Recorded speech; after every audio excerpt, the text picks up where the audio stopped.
number one, great to have a chance to speak with you. You are a enigma.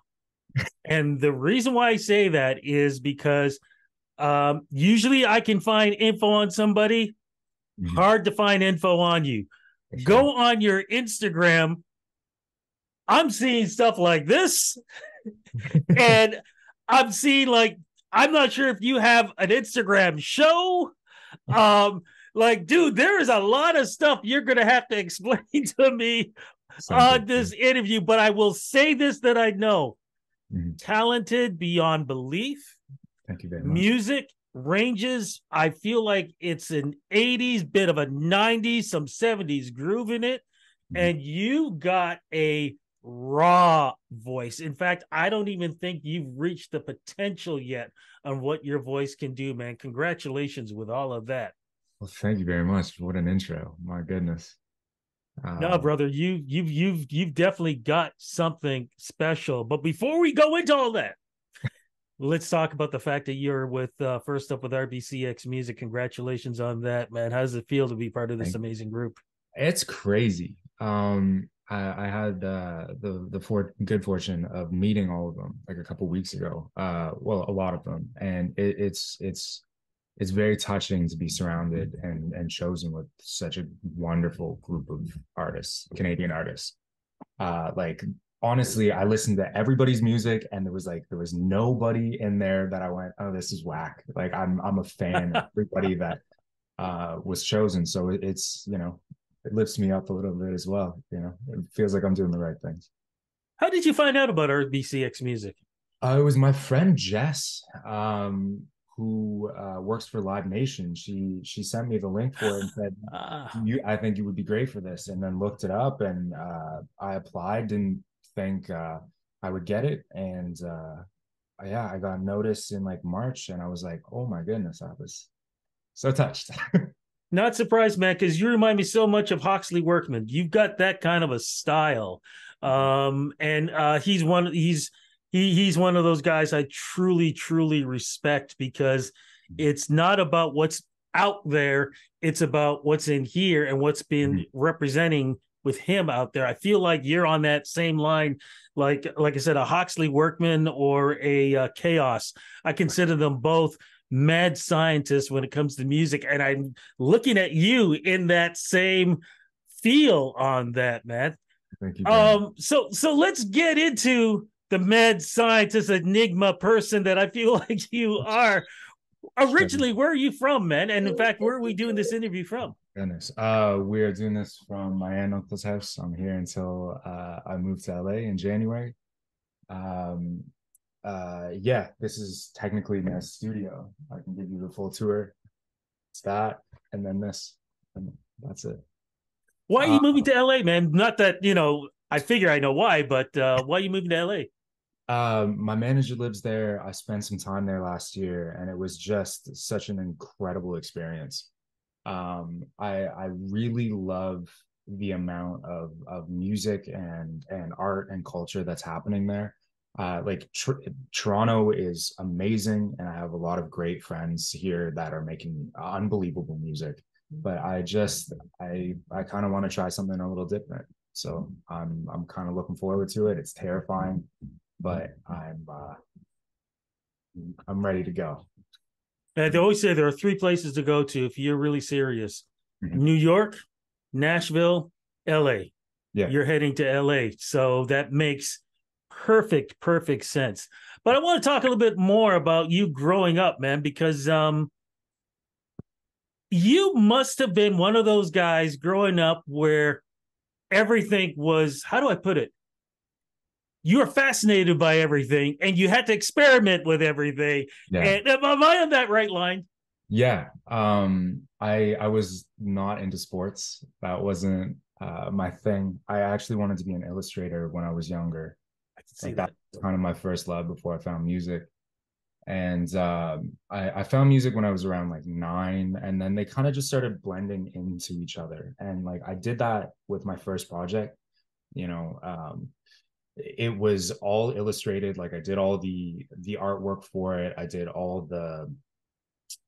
like my Instagram posts were just all illustrated, and I didn't let really anybody know who I was. And I think just blending all of my passions into one thing is really kind of the name of the game. And especially with this last project, I really tried to, I do the videography, I write the music, I work with my producer Loesch, and then together we just try and pack these projects uh, as much as we can get in there.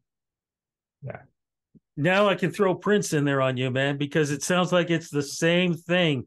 It's not so much as control, but making sure that whatever message you have inside is presented in the proper manner. Am I correct on that? Yeah, I get very hyper fixated on everything, and I need everything to be perfect. So I've hired a lot of people in the past that it's not that they did bad work. Like I've worked with a lot of talented people, but it was never quite right, and it never quite felt the way I wanted things to feel. So now, moving forward, I'm working on another project right now. Uh, like it started by kind of breaking down all the topics that I want to hit, what it's going to look like, what the color schemes are, like how the videography is going to look, and it's all just kind of funneling into one thing. you know the color choices informs the music informs like the style of the videos. Yeah. I think that that's really, I don't know if it's because of TikTok and people's attention spans. A lot of very few artists still go in on their projects, like with the music videos and like the covers and all this kind of stuff, because it's almost like it becomes like a time management thing. Um, like you can make a banger that pops on TikTok in like 2 hours, or you can spend 8 months working on this song, but getting it to the right spot, you know? And I think that I've always valued that more. I don't really care about how it's received so long as what I wanted to achieve was like all of my needs were met. I'm glad you said that, because that was actually going to be my next question on how it's received. Because again, I compared you to Huxley and I compared you to Chaos. I know with Chaos, sometimes it's tough for him once he's done exactly the way you spoke about music. Yeah. He released it. Sometimes it's tough for him and how people receive it, but you're okay on that end of it, huh? Yeah. I mean, I'm always surprised by finishing a song that I'm just like I'm already proud of it, that it sounds the way it's something that I want to listen to.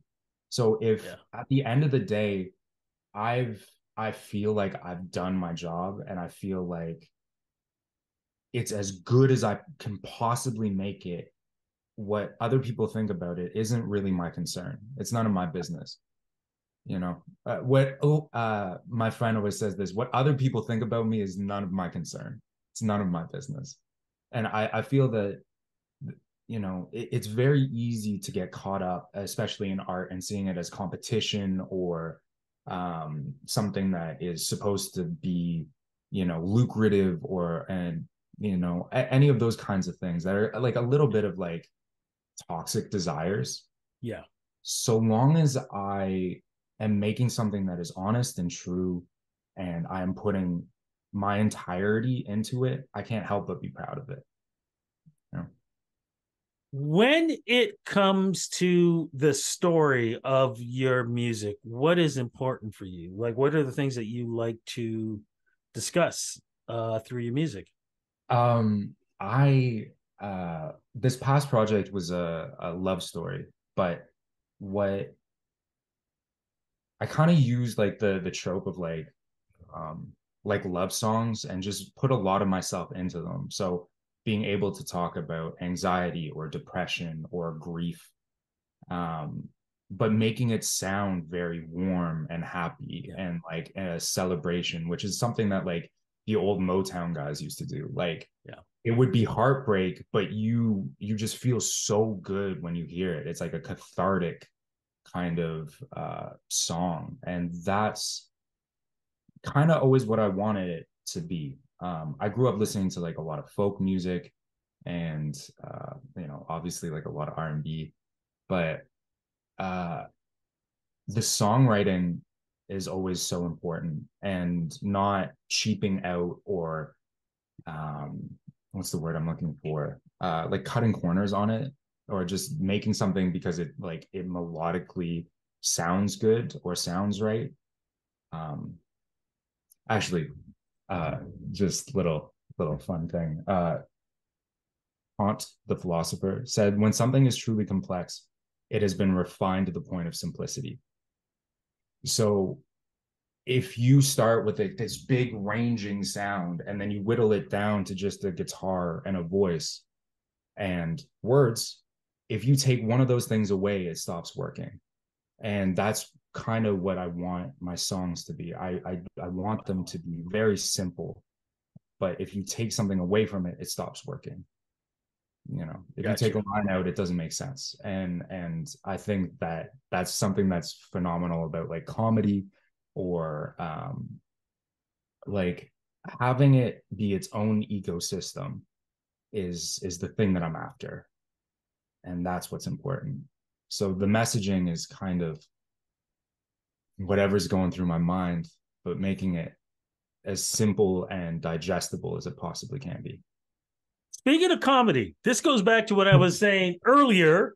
Yeah. What is all the stuff, the fun stuff I see on your Instagram, man? Like I said, I saw those Yeah, for posts sure. of you spinning your head, and then you're talking about, is there a show that you have, or what was that? So I think that all promo, I mean, because I at the end of the day I'm in entertainment, promo should be entertaining. Yes. So I got a camera, like a studio camera, and learned how to like color footage. And I wanted it to be, even the promos I wanted the promos to be as watchable as they could be. I didn't want to be like the guy in the car going, "This is the next song of the summer," blah blah blah blah blah. Yeah, yeah. I wanted it to be entertaining and kind of push it towards the music and just have everything kind of suit the same vibe. So I mean, yeah, it is kind of a show, and definitely like this next project, we're doubling down on that because I started learning how to do like shoot and edit video like halfway through. So this wasn't like a thing that like I Right. went into this project doing.